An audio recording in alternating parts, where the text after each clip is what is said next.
Vivemos em uma época em que aprendemos, desde muito cedo, a cuidar daquilo que os outros veem. Escolhemos palavras, escondemos outras, mostramos algumas partes de nós, silenciamos outras.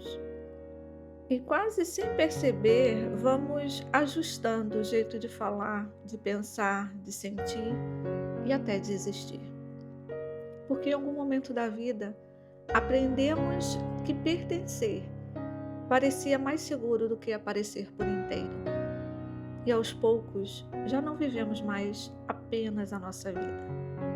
Vivemos a partir do olhar que imaginamos que os outros terão sobre ela.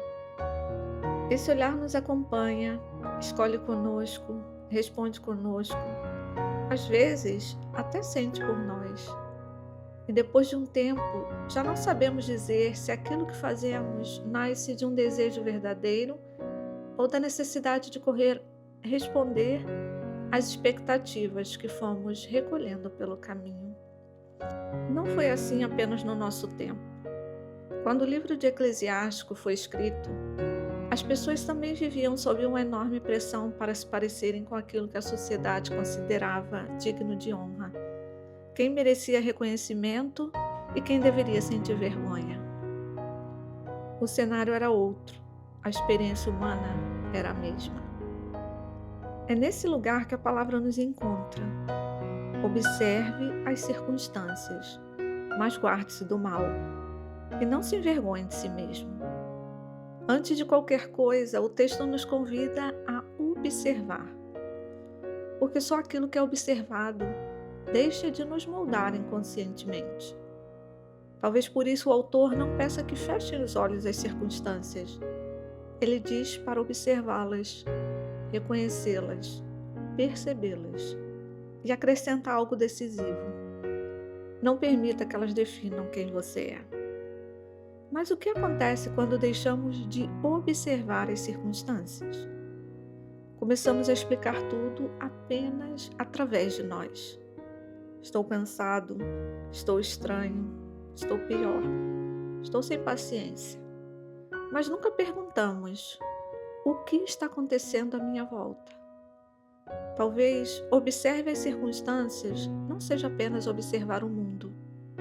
Talvez seja observar os mecanismos que o mundo usa para nos moldar. Porque as circunstâncias nunca são neutras. Elas sempre educam. Educam silenciosamente a nossa maneira de pensar, de sentir e até de olhar para nós mesmos.